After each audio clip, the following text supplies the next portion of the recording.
ქიმიურ კინეტიკაზე ვისაუბრებთ, ეს არის ლექცია, რომელიც ეკუთვნის ქიმიის კურსს, რომელიც თავის მხრივ განკუთვნილია ბიოლოგიის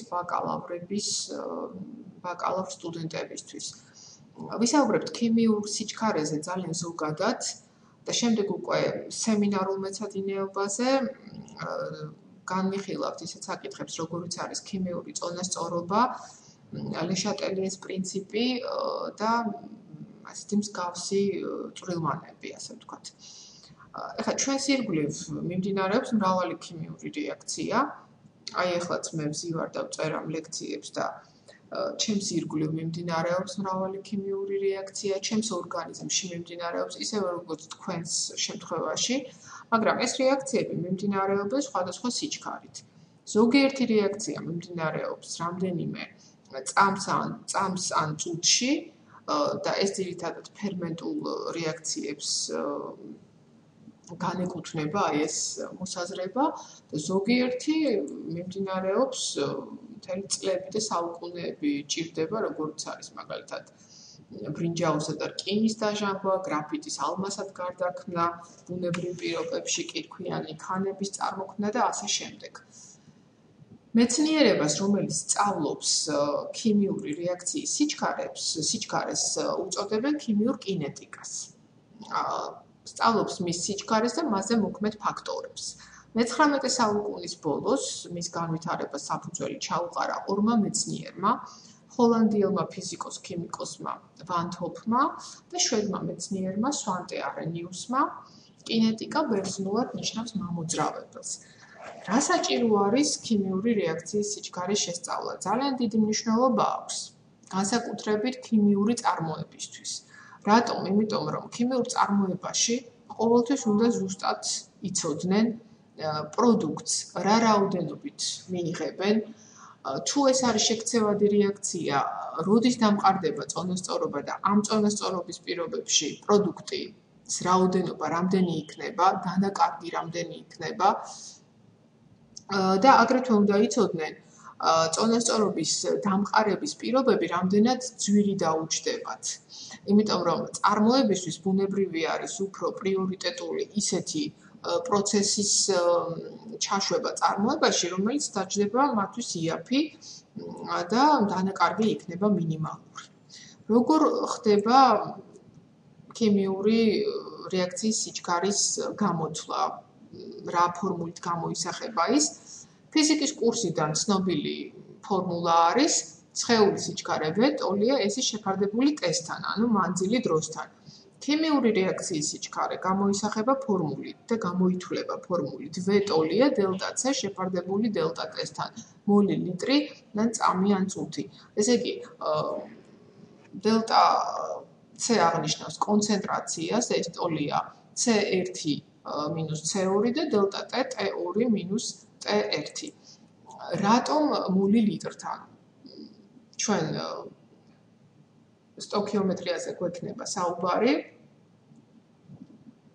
ჩვენს სემინარულ შეხვედრებზე და ეს პრინციპში სკოლიდანაც უნდა გახსოვდეთ, რომ კონცენტრაცია ტოლია, ანუ C ტოლია N-ის შეფარდებული V-სთან, ანუ მოლილიტრთან.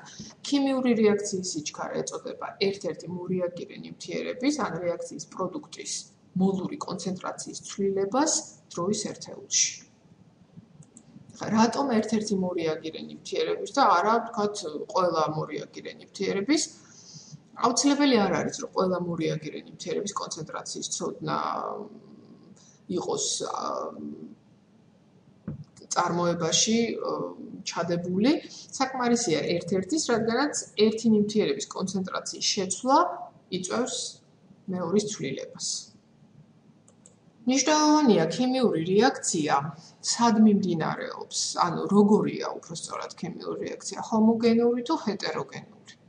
ანუ ქიმიაში განსახილველ ნივთიერებას ან ნივთიერებათა ერთობლიობას უწოდებენ სისტემას და აი ეს სისტემა შეიძლება იყოს სწორედ ჰომოგენური, ერთგვაროვანი ან ჰეტეროგენული, არაერთგვაროვანი. რეაქცია არის ჰომოგენური, თუ მორიაგირე ნივთიერებები ერთ ფაზაშია და მათ შორის არ არის გამყოფი ზედაპირი. მაგალითად, ამის მაგალითი არის რეაქციები აირად ნივთიერებებს შორის, რეაქციები ხსნარებს შორის. აი თქვენ ხედავთ წყალბადის წვის რეაქცია. ანუ ჰომოგენური არის, იმიტომ რომ აირად ფაზაში მიმდინარეობს, წყალბადიც და ჟანგბადიც წარმოადგენენ აირებს.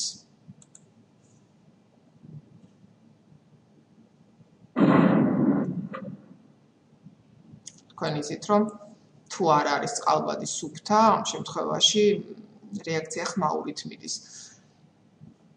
ამ შემთხვევაში ხსნარებს შორის თქვენთვის კარგად ნაცნობი ნეიტრალიზაციის რეაქცია, ნატრიუმის ტუტე და მარილმჟავა, ანუ ორივე წარმოადგენს ხსნარს.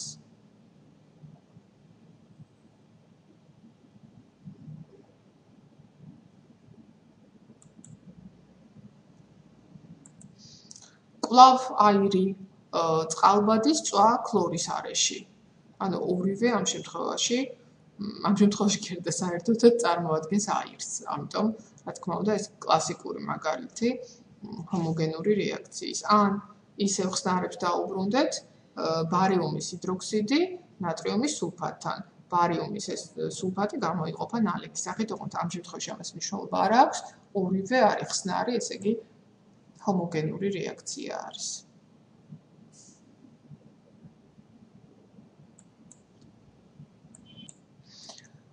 რაც შეეხება ჰეტეროგენურ რეაქციებს, ჰეტეროგენური, ანუ განსხვავებულია, თუ მორიაგირე ნივთიერებები არის სხვადასხვა ფაზაში და მათ შორის არის გამყოფი ზედაპირი. მაგალითად, მყარი და თხევადი ნივთიერებები, მყარი და აირადი ნივთიერებები. მყარი და აირადი სპილენძის წვა ჟანგბადის არეში.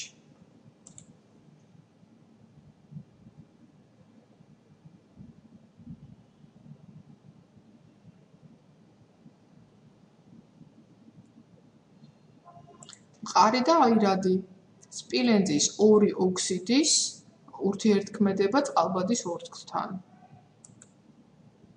მყარი აირადი.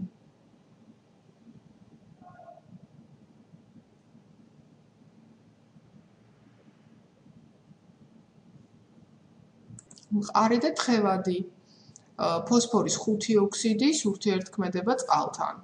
ფოსფორმჟავას წარმოქმნით, ანუ მყარი თხევადი.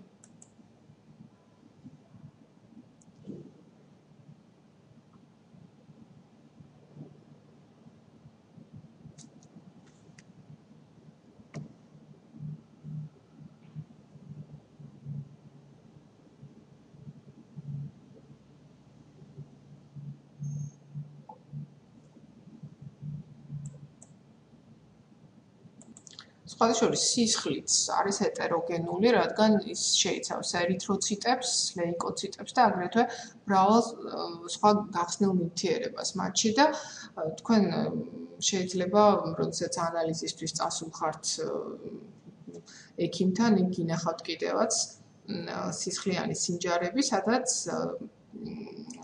თუ ესეთ სინჯარას რაღაც გარკვეული პერიოდი დავაყოვნებთ, ფორმიანი ელემენტები, ერითროციტები და ასე შემდეგ დაინიქვება ქვემოთ და სისხლის პლაზმა მოექცევა ზემოთ. ანუ ეს თვალნათლივ გვაჩვენებს იმას, რომ სისხლიც არის ჰეტეროგენული სისტემა.